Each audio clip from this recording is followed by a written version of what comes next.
કૃષ્ણ સાંભળ. હું શું કામ ઊભો રહું? અમારી માટે ઊભો રે કનૈયા. હું નહીં ઊભો રહું. શું થઈ ગયું છે તમને કૃષ્ણ? મને ક્રોધ આવ્યો છે. વારંવાર મૈયાને મારી ફરિયાદ કરો છો. કેમ કરો છો? કેમ? તું પણ તો અમને હેરાન કરતો હોય છે કાન્હા. હમણાં નથી હેરાન કર્યા ને. હવે શું કામ આવ્યા છો? જવા દો મને. અમારી વાત તો સાંભળ કન્હૈયા. હું નથી સાંભળવાનો. સમજ્યા? અમારા પર કૃપા નહીં કરો. નહીં કરું હું. ગંગા અસ્વસ્થ છે કાન્હા. તો મારી પાસે કેમ આવ્યા છો? વેદજીની પાસે જાઓ. અમારા પર તારી કૃપા છે ને કાન્હા. તમે એકવાર ગંગાને જોઈ લો કન્હૈયા, એ ઠીક થઈ જશે. હું શું કામ જોઉં? શું કામ? અરે ઠીક થઈ જશે તો વ્રત પૂર્ણ થઈ જશે એનું. વ્રત પૂર્ણ કરવું હતું તો બીમાર શું કામ પડી? કેમ પડી? ગંગા ઠીક નહીં થાય તો અમે પણ કાલે નદી પર નહીં જઈએ. અને પછી અમારું વ્રત પૂર્ણ નહીં થાય. સારું છે. શું કરવું છે? વ્રત પૂર્ણ કરીને પણ શું કરશો? કૃષ્ણ, કૃષ્ણ, તમે એકવાર ગંગાના ઘરે ચાલો. હું નથી આવવાનો.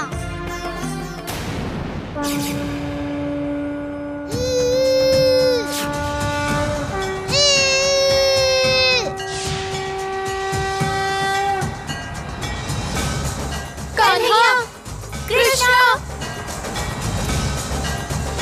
નારાયણ નારાયણ, આ શું પ્રભુ? શ્રી કૃષ્ણનો આવો વ્યવહાર? દેવર્ષિ, કૃષ્ણ લીલાધાર છે, જે દિવ્ય મહાત્માઓ માટે લીલા કરે છે, જે એનો આનંદ માણવા માટે ગોપીઓ બન્યા છે. કૃષ્ણ એમનાથી રુષ્ટ થાય છે, એમની સાથે ક્રીડા કરે છે. બંને એકબીજા સાથે ભક્તિના તાતણા સાથે ગૂંથાયેલા છે. અને જ્યાં ભક્તિ છે ત્યાં ઈશ્વરની શક્તિ પણ નતમસ્તક થઈ જાય છે. તો પછી ગંગા પ્રભુ? નારાયણ નારાયણ. આ કઈ રમત રમો છો મહારાજ?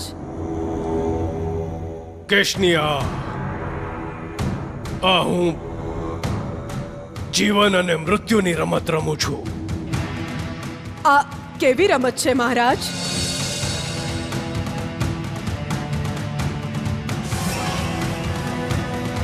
કેશની, આ બંનેમાંથી એક ઉપાડો. પણ મહારાજ, આમાં છે શું? ઉપાડશો તો સ્વયં જ જાણી જશો.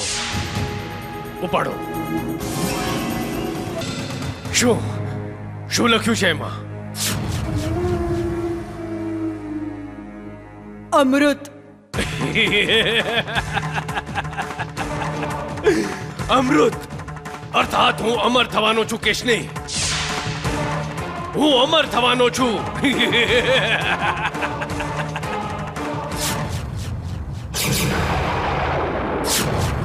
પરંતુ કેશની, જ્યારે મેં કૃષ્ણની સામે અમૃત ઉપાડ્યું હતું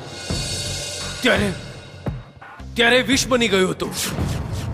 અર્થાત હવે હું યદિ વિષ ઉપાડીશ તો એ મારા માટે અમૃત કહેવાશે. અમૃત. આ શું છે મહારાજ? વિષ છે કેશની, વિષ.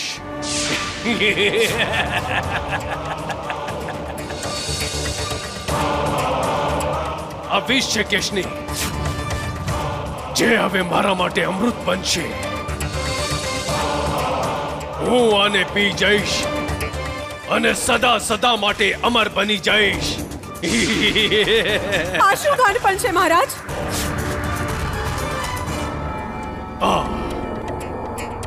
આ ગાંડાપણું નથી કેશની,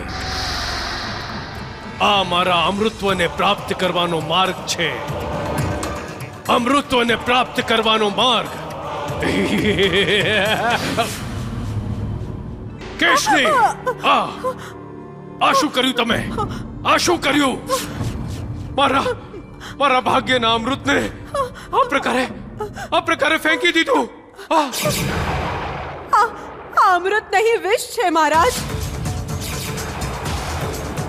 જે આપને માત્ર મૃત્યુ આપશે. અમરત્વ પામવા માટે આપ શા માટે વિષપાન કરવા માંગો છો? અમરત્વ મેળવવાની ઈચ્છાએ આપને એટલા આંધળા બનાવી દીધા છે કે આપને અમૃત અને વિષમાં કોઈ ફરક નથી દેખાતો. આપની દશા એવી થઈ ગઈ છે મહારાજ કે આપને અમરત્વ મળે કે ન મળે, કિંતુ આપનું જીવન એક દિવસ મૃત્યુ બનીને અવશ્ય રહી જશે. કાન્હા પાસેથી આવી આશા નહોતી. વિશ્વાસ જ નથી થઈ રહ્યો. આપણે તો માત્ર ગંગાને જોવા માટે કહ્યું હતું. કેટલી અસ્વસ્થ છે ગંગા. પરંતુ કાન્હાએ આપણું ન સાંભળ્યું. આટલો નિર્દય કેમ થઈ ગયો છે આપણો કાન્હો? જે આપણા રોમમાં વસેલો છે. હવે શું થશે ગંગાનું? કેવી રીતે ઠીક થશે?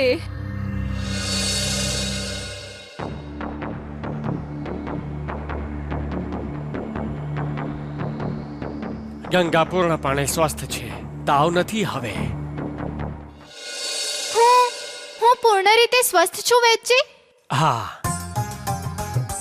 એવું લાગતું જ નથી કે થોડા સમય પહેલા તું મૃત્યુ અને જીવન વચ્ચે ઊભી હતી. આ તો ચમત્કાર થઈ ગયો. હા માસી, આ તો ચમત્કાર થઈ ગયો. અમે તમારા આભારી છીએ વૈદ્યજી કે તમે અમારી સખીને નવું જીવન આપ્યું. તને આમ મલકાતા જોઈને બહુ જ પ્રસન્નતા થઈ રહી છે. જે આશા કાન્હાથી જાગી હતી એ તો પૂર્ણ ન થઈ શકી. કદાચ અમારી ભક્તિમાં જ કોઈ ઉણપ હતી, પણ તને આમ સ્વસ્થ જોઈને મન ગદગદ થઈ ગયું ગંગા. હવે તું તારું વ્રત પૂર્ણ કરી શકીશ ગંગા. કાલે આપણે નદી પર સ્નાન કરવા જઈશું. હવે કોઈ નદી પર સ્નાન કરવા નહીં જાય. માં, પણ માસી, તું કાઈ નહીં બોલ. ગંગાની જે આવી દશા થઈ છે એ જ વ્રતનું પરિણામ છે.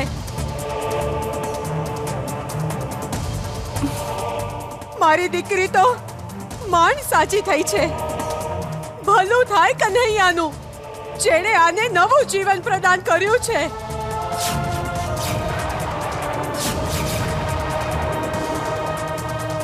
કાન્હાએ હા, કાન્હાએ, આપણા કન્હૈયાએ.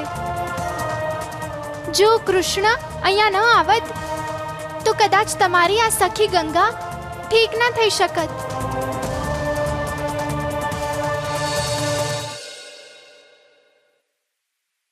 આ દવાનો ચમત્કાર નથી, આ તો કૃષ્ણનો પ્રેમ છે. કેમ વૈદ્યજી? હા માસી, સાચું કહો છો. આ ચમત્કાર કૃષ્ણનો જ છે. એ ભગવાન બનીને આવ્યા, ગંગાની સર્વ પીડા હરી લીધી. એટલે કાન્હો અહીંયા આવ્યો હતો? હા. તમે બધા ગયા એ પછી એ અહીં આવ્યો હતો. વૈદ્યજી, મને તો બહુ જ ચિંતા થાય છે. આની આંખો કેમ નથી ખુલતી? હું જેટલું કરી શકતો હતો મેં કર્યું માસી. હવે મારા હાથમાં કંઈ નથી. આવું નહીં કહો વૈદ્યજી, આવું નહીં કહો.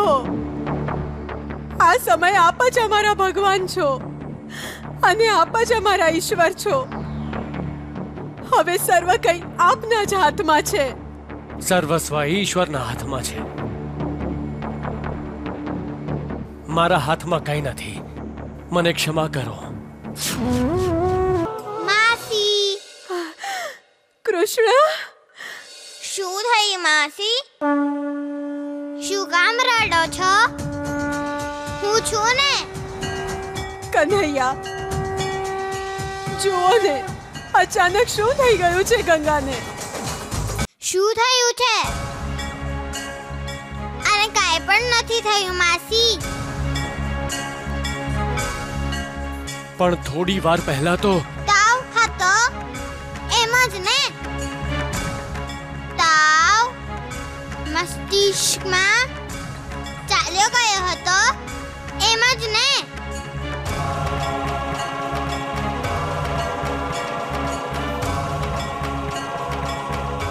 ક્યાં છે તાવ? ગંગા તો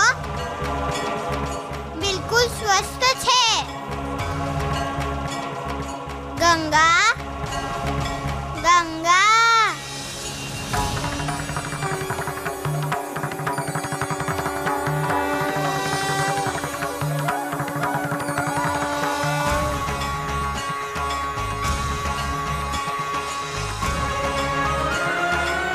કૃષ્ણ, હા.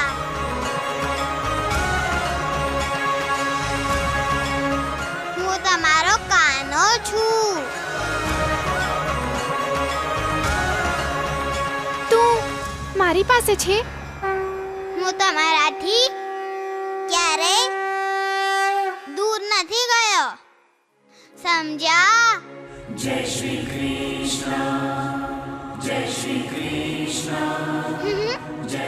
હવે તું મારી પાસે જ રહે કાન્હા. તો પછી મૈયા પાસે કોણ રહેશે? મારે જવું પડશે. તારી લીલા તો કોઈને ક્યારેય નથી સમજાતી કાન્હા. હું મારું વ્રત પૂર્ણ કરું એટલે તે મને નવું જીવન આપ્યું. જુઓ માસી, આટલું બધું થઈ ગયું તો પણ વ્રત પૂરું કરવું છે, વ્રત પૂરું કરવું છે, વ્રત પૂરું કરવું છે. કૃષ્ણ,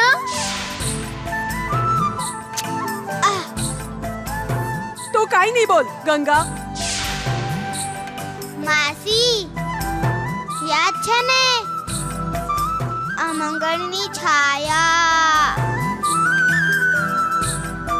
એ અમંગળની છાયા અસર દેખાડી રહી છે. આ જુઓ, બીમાર થઈ ગઈ. અમંગળની છાયા? હા, વૃક્ષ પર અમંગળની છાયા છે.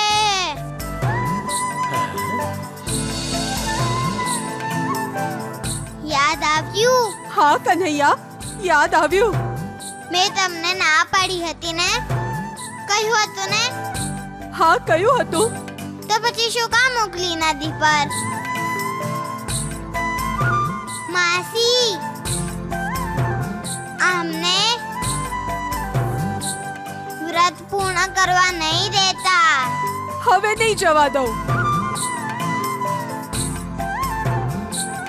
આ કેટલા પણ પ્રયાસ કરે, હું આને નદી પર નહીં જવા દઉં.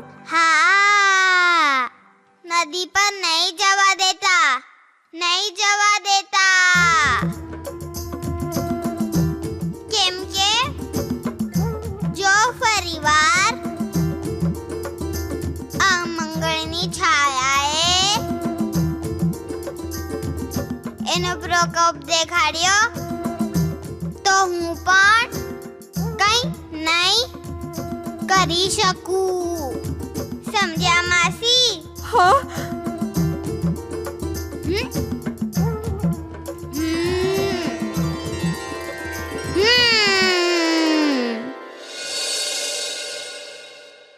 કન્હૈયો આપણા બધાનું ભલું ઈચ્છે છે. એની વાતને નકારવી મારા માટે તો ઈશ્વરની વાતને નકારવી છે, માં. જે હું વિચારી પણ ન શકું. પરંતુ માસી, મારે હવે કાંઈ નથી સાંભળવું. કન્હૈયાએ જે કહી દીધું એ મારા માટે પથ્થરની લકીર છે. ગંગા ના તો હવે નદી પર સ્નાન કરવા જશે અને ના જ વ્રત પૂરું કરશે.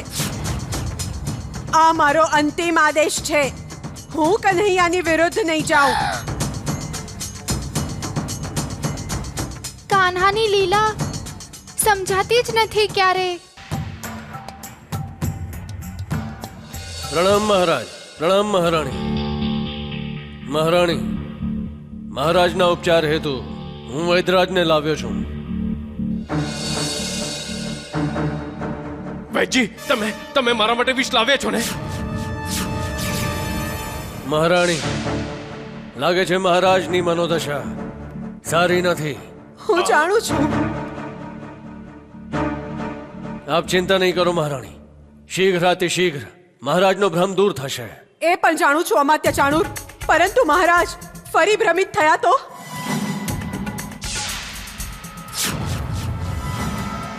કારણ આપ જ અમને ભ્રમિત કરો છો અમાત્ય, હું તો અને એમને અનુચિત સલાહ આપો છો. એટલે ભ્રમ તો સૌથી પહેલા આપનો દૂર કરવો જોઈએ. મહારાજની આ મનોદશાના દોષી આપ છો, માત્ર આપ. યદિ આપે આપની કુટિલ બુદ્ધિનો પ્રયોગ પુનઃ મહારાજ પર કર્યો તો હું આપને કારાગારમાં મોકલી દઈશ. યાદ રહે અમાત્ય ચાણૂર. ક્ષમા કરો મહારાણી. આપ ઉપચાર પ્રારંભ કરો. અમૃત, વિષ, વૈદરાજજી, વિષ લાવ્યા છો ને? વિષ? બહેન, આપ એ જ વિચારો છો ને કે હું આટલી શીઘ્રતા કેમ કરું છું? એટલા માટે કારણ કૃષ્ણ હમણાં જ નદી કિનારેથી આવશે અને ઘરની અંદર પગ મૂકતા જોરથી બૂમો પાડશે, મૈયા ભૂખ લાગી છે. હવે તમે બધા કેમ હસી રહ્યા છો? ચાલો કામ પર ધ્યાન આપો. નંદરાણીજી, ભૂખ લાગશે તો કાન્હો પોતે જ માખણ ખાઈ લેશે. ના ના, મારો કાન્હો મને પૂછ્યા વગર હવે માખણ તરફ જોતો પણ નથી. નંદરાયજી, યશોદા મૈયા, નંદરાયજી, યશોદા મૈયા, નંદરાયજી. આ બધા તમને આવી રીતે કેમ પોકારે છે? ખબર નહીં. નંદરાયજી, યશોદા મૈયા. શું થયું? નંદરાયજી, કૃષ્ણ શું કર્યું કૃષ્ણે? કૃષ્ણ નદી પર મૂર્છિત થઈ ગયો.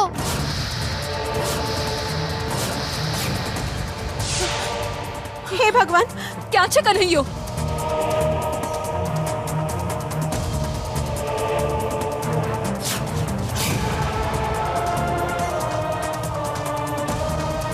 કાન્હા,